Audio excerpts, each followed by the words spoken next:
से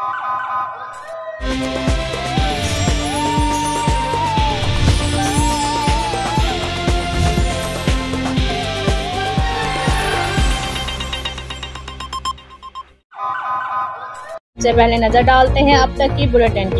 जी बिल्कुल, डीसी खानेवाल वसीम अहमद सिंधु से स्कूल ओलंपिक्स मिशन वसूल करने के बाद बिहाड़ी पहुंच गई। शानदार इस्तकबाल किया गया।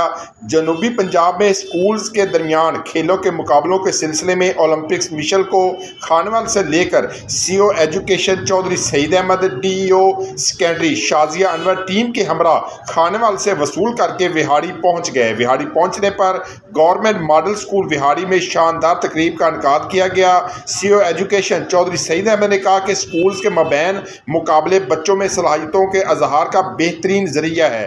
गुज़िश्ता बरस होने वाले स्कूल्स ओलंपिक्स में बिहाड़ी ने शानदार परफॉर्मेंस का मुजाहरा किया था। इस साल भी इसी मुकाबलों की उम्मीद है। हमारी भरपूर तैयारी जारी है। आज खानेवाल से मिशल बिहाड़ी पहुंच गई है। कल मुनक्कदा शानदार तकरीब में मिशल को रोशन किया जाएगा। जी 2 बैग्स के साथ अब मिले पी फ्रेंड्स केक अप भी। Noodles and P friends cake up बोरियत भगाए, गुडनेस बढ़ाए।